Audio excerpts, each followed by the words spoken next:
সনদের বাইরের কিছু চাপানোর চেষ্টা হলে মানবে না বিএনপি। অমীমাংসিত বিষয় অন্তর্ভুক্ত করলে দায় নিতে হবে সরকারকে। আদেশ জারির অবস্থা না থাকায় প্রজ্ঞাপন দেওয়ার পরামর্শ। আবারও রাজপথে জামায়াত সহ ৮ দল। সনদ বাস্তবায়নে সাংবিধানিক আদেশ জারি ও নভেম্বরে গণভোট সহ ৫ দাবি। পল্টনে সমাবেশে নেতাকর্মীর ঢল।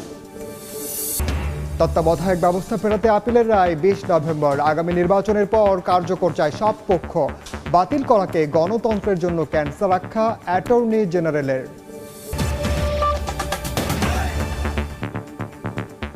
সময় সংবাদের সঙ্গে আছি আমি ওমর ইনাম। জুলাই সনদের বাইরে সরকার কোনো সিদ্ধান্ত চাপিয়ে দিলে স্বাক্ষরকারী দলগুলোর মানতে বাধ্যবাধকতা থাকবে না বলে জানিয়েছেন বিএনপি নেতারা।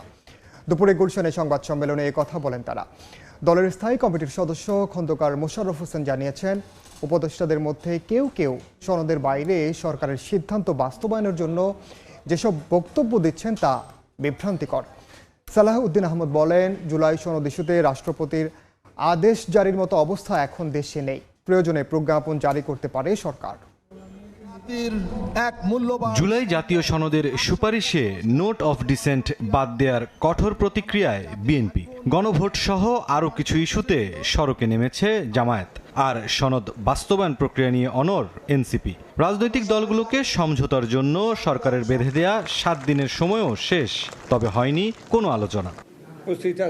এক সপ্তাহের মধ্যে দলগুলোর ঐক্যমত্য না হলে সিদ্ধান্ত নেবে সরকার। আগেই দেয়া এমন ঘোষণার পরিপ্রেক্ষিতে বিএনপির স্থায়ী কমিটির বৈঠক হয় সোমবার রাতে।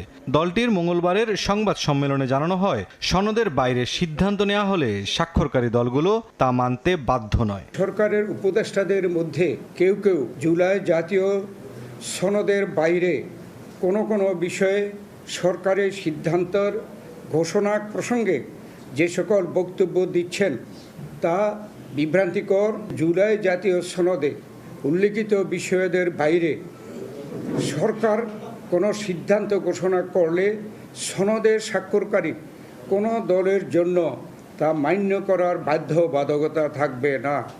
সেই ক্ষেত্রে সকল দায় দায়িত্ব সরকারের উপরই বর্তাবে। এক প্রশ্নের জবাবে বিএনপির স্থায়ী কমিটির সদস্য খন্দকার মোশাররফ হোসেন বলেন, যারা নির্বাচনে অংশ নিতে পারছে না তারা সাম্প্রতিক বিশৃঙ্খলার সঙ্গে যুক্ত।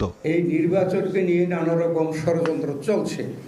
যারা নির্বাচনে অংশগ্রহণ করতে পারছে না, নানাভাবে তারা দেশে অশান্তি সৃষ্টি করার চেষ্টা করছে।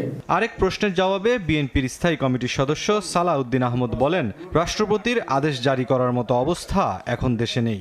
সরকারকেই